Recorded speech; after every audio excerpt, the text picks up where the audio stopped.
If you need any Xbox or PlayStation codes or anything gaming related, check the referral links down in the description. They'll take you to g2a.com. They already have a discount on most of their goods already, and with the code CHES at checkout, you can get yourself an extra 3% off as well. Hey guys, how's it going? Ches back again, and welcome to episode number 145 of the Career Mode Road to Glory here on FIFA 15. In the last episode, I asked you which players I should try and approach on a pre-contract, and the response was pretty overwhelming in favour of Julian von Haak. So we're going to try and get him in. Also looking at Matteo Masaccio, the centre-back from Villarreal.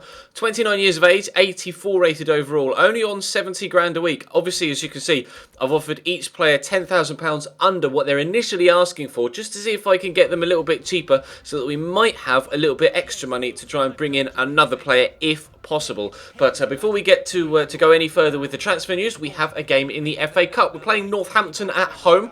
We have played lower league opposition earlier on this season in the Capital One Cup, obviously, and actually we didn't do too well in it. It took us until extra time to get past Scunthorpe, so I was hoping for a much better, stronger performance this time around against lower league opposition, although Northampton are local rivals, so they would be playing out of their skin, not only because we're local rivals, but obviously because we're in the Premier League, and they're down in League, probably League Two. So it's going to be an interesting game. I'm starting a stronger lineup than I did against Scunthorpe. It's still not 100% strength. And then they got off to the best start. A wonderful free kick after 5 minutes to give them the lead. That kind of shocked me into action, to be completely honest. I wasn't sure whether they were going to fly at me or whether they were going to sit on that lead and try and just kind of hold out for the next 85 minutes. It turned out that they did try and sit on it, so or at least in the opening few minutes after they'd gone 1-0 in front. You see Georgiev powering through here, but the finish really not very good at all. Aiming for that bottom corner. Perhaps it was the attentions of the defender on his shoulder that put him off, and he wasn't able to find the bottom corner with that shot. And into the second half we go before the next chances come. Takelo Ranti looking for that near corner, but a good save down low by the goalkeeper, tipping it around the post for a corner. Jenkins Chikawido is going to take the set piece. In it comes Spawler, of all people. Tiny little Nicholas Spawler, our left winger, heads the ball into the back of the net to bring us back on level terms 10 minutes into the second half. Northampton then started to come forward again, but we were able to pick them off in the midfield thanks to a lovely tackle there by Stefano Gabbiadini. Brilliant feat by Georgiev. Then he plays through to Kalo Ranti, and 6 minutes after we'd taken the initiative back by getting ourselves back on level terms, we then went in front 2-1. Lovely finish by Ranti, to be fair, and we'll take the lead and hopefully extend it if we can, just to make sure that they don't score another one and actually take us to a replay, because our fixture list is congested enough as it is. Thank you very much. I do not want to replay. Takelo Ranti with a shot from 25 yards, but it's an easy save for the goalkeeper. I was trying to find the top corner, but in the end it just kind of headed towards the roof of the net and it was straight down the throat of the keeps. All he had to do was jump up and pluck it out of the air. But stoppage time now at the end of the second half. Strong challenge from the defender. Ranti picks himself up though, finds himself on the ball in the box again, and I thought he was going to put that away. I would have put money on him finishing that shot. Unfortunately, he didn't, but it wasn't to cost us the result in the end. A 2-1 victory at home in the FA Cup against Northampton. We are through to the next round. We'll take the prize money from that, only though it's about like 50 grand though. So, but we do have a big development. Nicholas Spawler has said that he is now willing to stay at the club. You remember I offered him a contract and he rejected it, saying that he wanted to leave the club, and now he's done a full 180 and is going to stay. Also, we're bringing Kwesi back. Fabian Casada in a straight swap. Kwesi Appiah is now a Cambridge United player once again. We've had counter offers received though for Von Haak and Masaccio. Obviously, I offered, like I say, £10,000 under what they initially are on and what they were asking for. So this time around, I just asked them exactly what they were demanding, and obviously gave them the adequate or appropriate squad role, which is obviously crucial first team player, considering they're both way higher rated than anybody else that we've got right now. And Masaccio accepted the offer of £70,000 a week, so the 29-year-old will join us at the beginning of the next season. Julian von Haak, however, has said that he doesn't want to join us. He's saying that, you can see what he says there. Conditions because I'm a top player at my current club and don't feel this move suits me. But he has put on the end, but please review your offer and my agent and I will take it into consideration or under consideration, which normally means please can I have a little bit more money? So we'll try and give him a little bit more money. We'll offer him £95,000 a week, and we'll see if he'll accept that one. But again, we have a game in between the development of that particular transfer story. This time at home against Everton in the snow, so not the best of conditions to play a game, to be completely honest. But as you can see from the league table popping up on your screen right now, they're having a good season so far, up in 6th. We're having an average season, down in 12th. But like we said over the past few episodes, we have got a lot more games this year than we had last year, so it's definitely a tough season for us. But at least we're having an okay year, and we're not threatened with relegation, etc. And clearly we're going to improve next season as well with the introduction of Masaccio, which hopefully will help us solidify defensively. Masaccio and John Stones as a centre-back pairing, pretty good as far as I'm concerned, and hopefully they'll be able to hit the ground running next year. But we have to do as well as we can this year to maximise the prize money we get at the end of this particular season, that we can take over into the next season, to make sure that obviously we get as much money to improve the squad, as well as bringing in Masaccio on a pre-contract.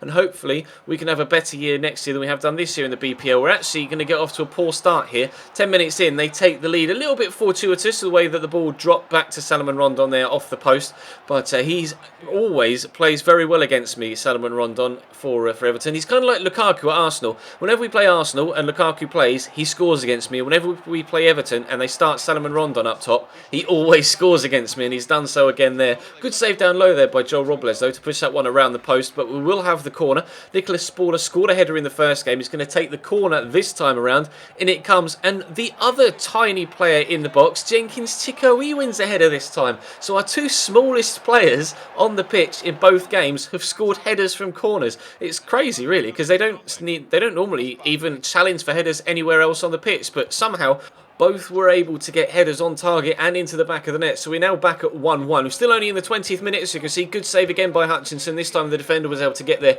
before an Everton attacker and clear it away. They're still coming forward, though. They were a very, very strong side here, Everton. We are struggling, as you can see, to try and keep them out. Kind of penned back in my own half. There is a man on the floor as well, pulled down in clutching his elbow. He is going to have to go off out injured, and I'm going to bring on, I think I brought on Walongba, actually. I think he's the only centre-back I had on the bench at that particular moment in time.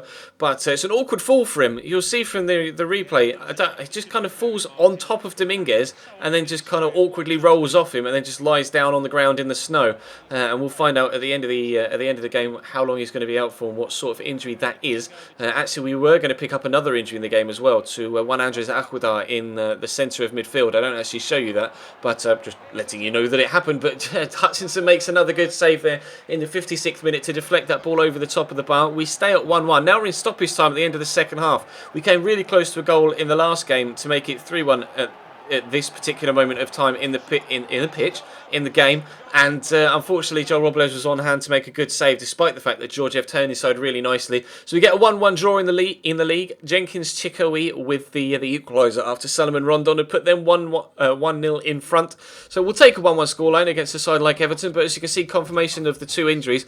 Juan Andres Aguilar out for 4 weeks, and Paul Downing is out for 2 months with a broken elbow. So to be fair, I could probably have done with Matteo Masaccio coming to the club right now, but obviously it's only a pre-contract, so he won't be here until next season. And Von Hark turned down £95,000 a week, so we're offering him 100 grand a week. He used the same reason, and he used the same reason again here to turn down 100 grand a week. He feels he's a top player at his current club, and he doesn't think the move suits him. So one last gasp effort to try and bring him in, offer him every single last penny. My wage budget goes down to £3 if he accepts this, which he does. £103,000 to £103,200 a month, a week even.